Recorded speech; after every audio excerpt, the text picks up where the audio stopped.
In this video, we will study one of the simplest sorting algorithms called selection sort. So its main idea is quite simple. So we just keep growing the sorted part of our array. So let me illustrate this on a toy example. Assume we are given a sequence of lengths 5 consisting of 5 integers. 8, 4, 2, 5, and 2. So we start just by finding one of the minimum elements in this array. So in this case it is 2. Now let's do the following. Let's just swap it with the first element of our array. After swapping, 2 stays in its final position. So 2 is the minimal value of our array and it is already in its first position. Now let's do the following. Let's just forget about this element. It is already in its final position. And let's repeat the same procedure with the remaining part of our array. Namely, we again first find the minimum value, it is again 2, we swap it with the first element of the remaining part, and then we just forget about this element.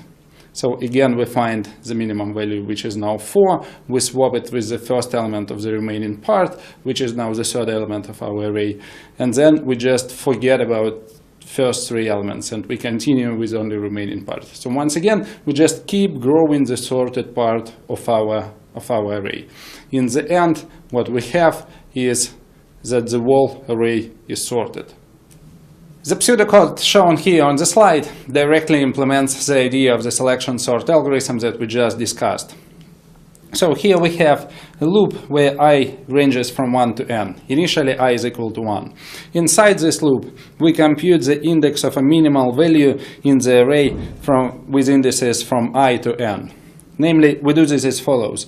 So we create a variable min index which is initially equal to I, and then we go through all the remaining elements inside this part, through elements from I plus 1 to n, and if we find a smaller element we update the variable min index. So in the end of this for loop what we have is that min index is the position of a minimal element inside the array with indices from I to n. Then we swap this element with the element ai. Namely, when I is equal to 1, what we've done, we found the minimal element in the whole array and we swapped it with the first element. So now the first element of our array is in its final position.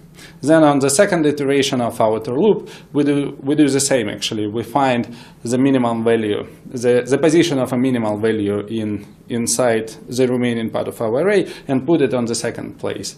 On the third loop, we find the minimum value in this remaining part and put it on the third place and so on. So we keep growing the sorted part of our array. So and it would be useful to check the online visualization to see how it goes. So let's do this. This visualization shows how selection sort algorithm performs on a few different data sets, namely on the random data sets, on a data set, on a sequence which is nearly sorted, also on a sequence which is sorted in reversed order, and on a sequence which contains just a few unique elements. So let's run this algorithm and see what happens.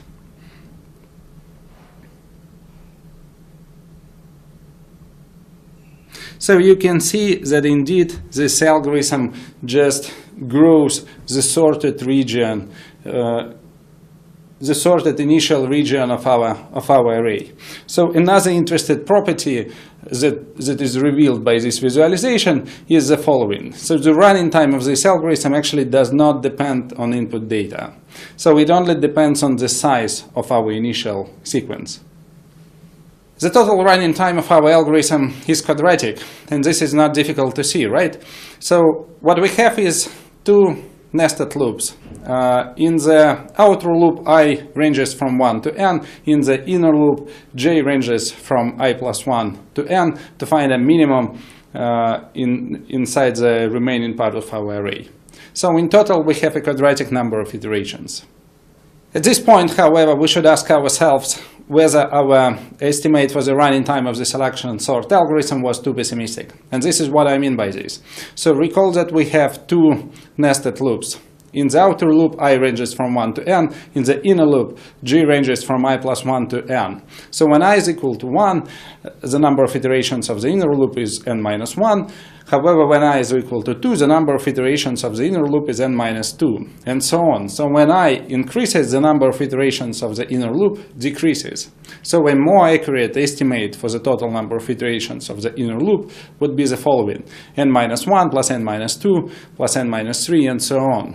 So it is definitely less than n squared, right?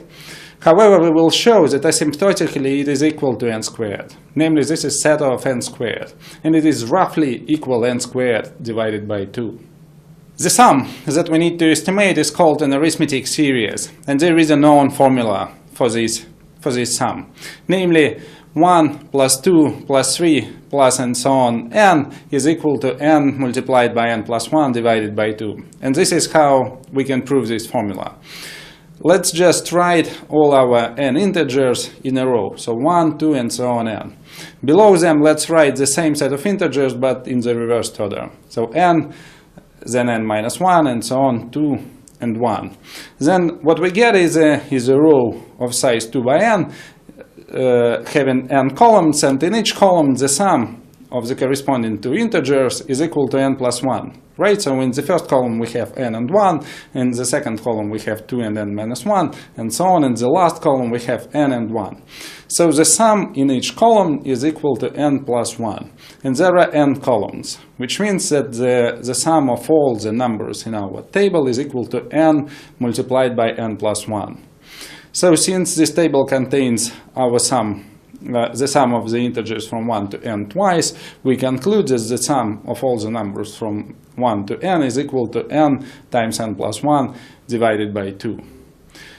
Another possibility to find this formula, to see why this formula is correct, is to take a rectangle of size n, of dimensions n multiplied by n plus 1, so its area is equal to n multiplied by n plus 1, and to cut it into two parts, such that as shown on the slide, such that the area of each of these two parts is equal to 1 plus 2 plus and so on n.